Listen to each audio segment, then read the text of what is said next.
ആരാധനാലയങ്ങളോട് ചേർന്നുള്ള ലോഡ്ജുകളിൽ അനാശാസ്യം വർദ്ധിക്കുന്നു.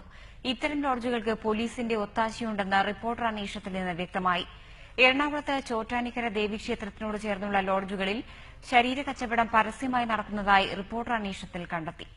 ചോറ്റാനിക്കര ക്ഷേത്രത്തിന് സമീപമുള്ള ലോഡ്ജുകളിൽ പെൺവാണിഭം നടക്കുന്നുവെന്ന വിവരത്തെ തുടർന്നാണ് ഞങ്ങൾ അന്വേഷണം ആരംഭിച്ചത്. ക്ഷേത്രത്തിൽ നിന്ന് 20 മീറ്റർ മാത്രം അകലെയുള്ള ലോഡ്ജിൽ പരസ്യമായാണ് ഇടപാടല്ല. ഞങ്ങളുടെ ഒളിക്യാമറ പകർത്തിയ ദൃശ്യങ്ങളിൽ ചിലത്.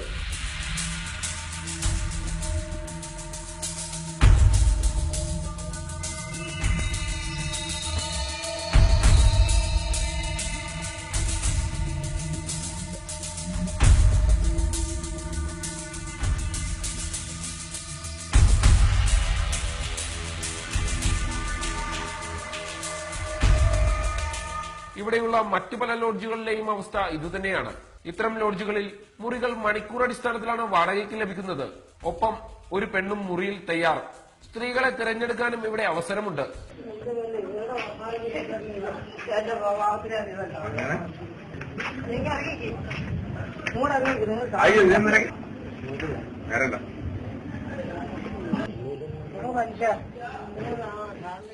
ചോറ്റാനിക്കര പോലീസ് സ്റ്റേഷനിൽ നിന്നും മീറ്ററുകളുടെ ദൂരമേ ലോഡ്ജുകളിലേക്കുള്ളൂ.